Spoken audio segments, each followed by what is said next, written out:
작년에 개봉한 범죄도시 3에서 감초 역할을 한 초롱이 기억나시나요? 명품 클러치와 화려한 색감의 옷 밑으로 보이는 이레지미 문신. 설명만 들어도 요즘 자주 보이는 조폭의 외형적인 특징이라는 것을 알 수 있습니다. 과거 조폭 패션의 대명사였던 검은 정장 차림, 깍두기 머리는 이제 옛말이죠. 이들은 속된 말로 가오에 살고 가오에 죽는 속칭 MZ조폭입니다. 시대의 변화에 따라 패션이 달라진 것처럼 국내 폭력 조직이 진화를 거듭하고 있어요. 2008년 개봉한 영화 강철 중 공공의적 1-1에서 고교생이 흉기를 휘두르는 장면이 나옵니다. 이를 보고 못 보던 애들이라고 말하자 연수받는 애들이라고 답하는데요.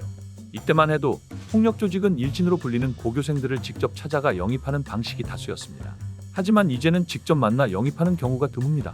조직원 영입도 디지털화됐어요. SNS에 비싼 술을 마시거나 외제차, 고급 시계 등 재력을 과시하는 허세 사진을 올려 신규 조직원을 모으고 있어요. N년생 모임, N년생 조폭 등을 키워드로 검색하면 게시글을 어렵지 않게 볼 수 있죠. 이를 본 상당수가 허세샷에 속아 자발적으로 가입하기도 해요. 유튜브, 인터넷 방송에 조폭들이 많이 진출하면서 과장되고 미화한 경험담을 동경해 가입하는 이들도 늘었다고 합니다. MZ조폭들은 이제 4세대 조폭의 허리 역할을 할 정도로 세력을 확장했어요. 여기서 잠시 4세대 아이돌도 아니고 4세대 조폭이라뇨? 검찰은 폭력 조직을 4세대로 분류합니다. 주로 몸담은 사업에 따라 설명할 수 있는데요. 1세대 유흥 조폭은 특정 지역을 장악하고 상인들에게 자릿세를 받으면서 직접 유흥업소를 운영하는 방식으로 몸집을 불렸어요.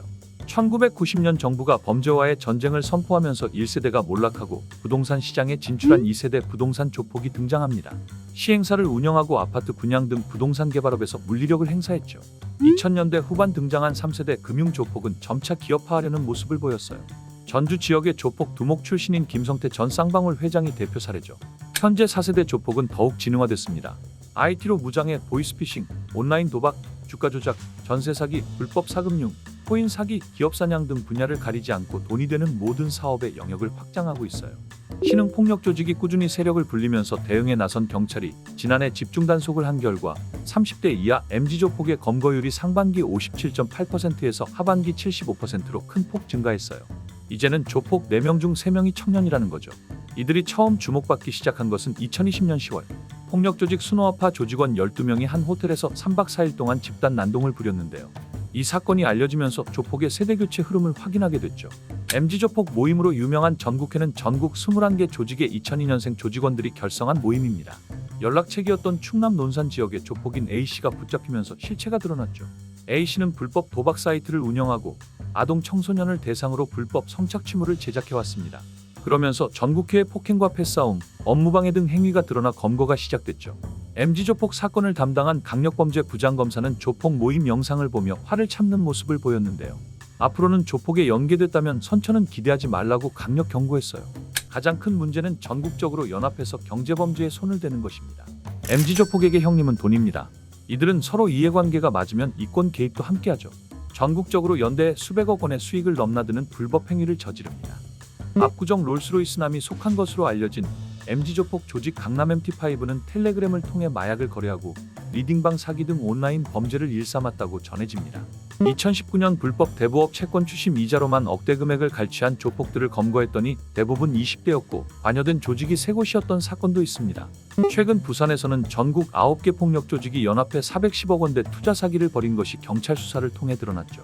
광주에서는 100억 원대 도박 사이트 자금 세탁을 한 조직원 34명을 적발해 재판에 넘긴 일도 있었습니다. 위 사건 모두 연루된 조폭들 대부분이 30대 이하인 MZ조폭이었죠. MZ조폭이 기승을 부리자 경찰과 검찰은 조폭과의 전쟁을 선포했어요. 최근 전국의 조직범죄 전담검사들이 모여 새로운 유형의 조직범죄 수사 사례를 논의했습니다.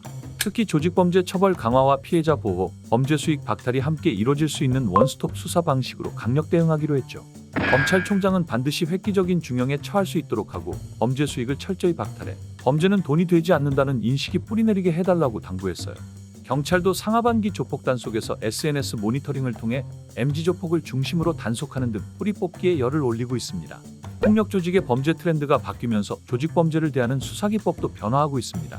과거에는 현장 검거 중심이었지만 최근에는 디지털 포렌식 수사 방식에 치중하고 있어요. 기기 안에 자료가 남아있다면 수사가 수월하죠.